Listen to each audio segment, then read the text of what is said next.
Sa bayan ng Santa Monica ay may isang prinsesa!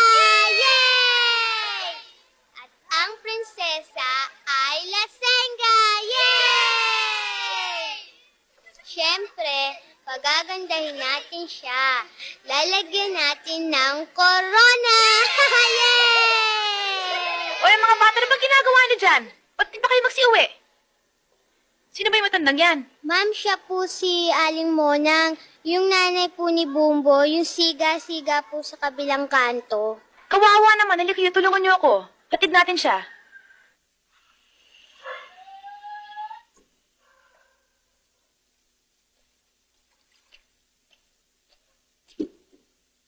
Nakakahiya nga sa mga kapitbahay eh. Kaya lang, hindi na mapigilan ng inay sa paglalasing. Ang Kuya Bumbo naman, ayun, tuluyan na naging tarantado. Kasi ang mga tao dito naging masama ng tingin sa kanya eh. Ah, Kuya Bumbo, nandiyan ka na pala. Kuya, si Cecil, siya nagatid sa inay. Alam ko. Di ba sinabi ko sa'yo? Huwag mong bibigyan ng Panginoong nanay. Ayan. Nakakuha na naman sa bangketa. Eh, mapilit eh. Pag hindi mo inabutan, magwawala, magbubunga nga. Kaysa makipagtalo pa ako, di inabutan ko na. Katulad nga niyan eh. Hinayaan mong pakalat-kalat sa kalsada. Eh kung may nangyari dyan, Eh, wala pa naman nangyayari eh.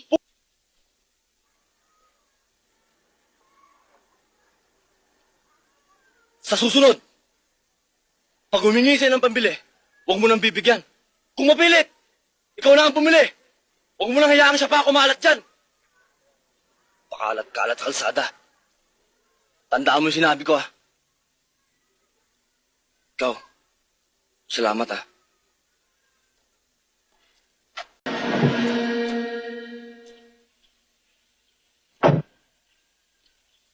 Medyo matigas ang ulo ninong eh. Kaya dinala ko na rito.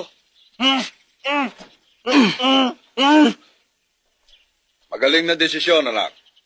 Mga bata, dali na sa opisina yan.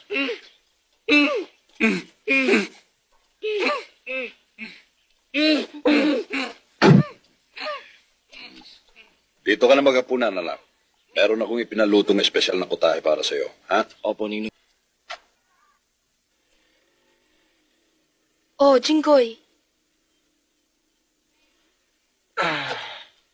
Hi, Beng.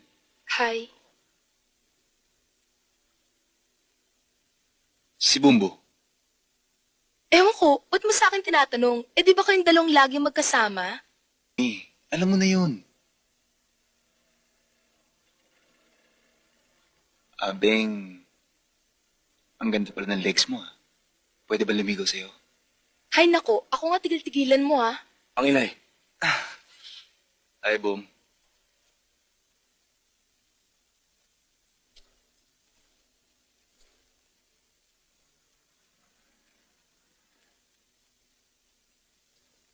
Tol, kapatid ko yan.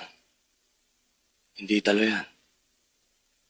Kung ayaw magkahiwa-hiwalay tayo, lumayo-layo ka dyan. Naintindihan mo? Baba mo nga yan. Ano, naintindihan mo ba ako?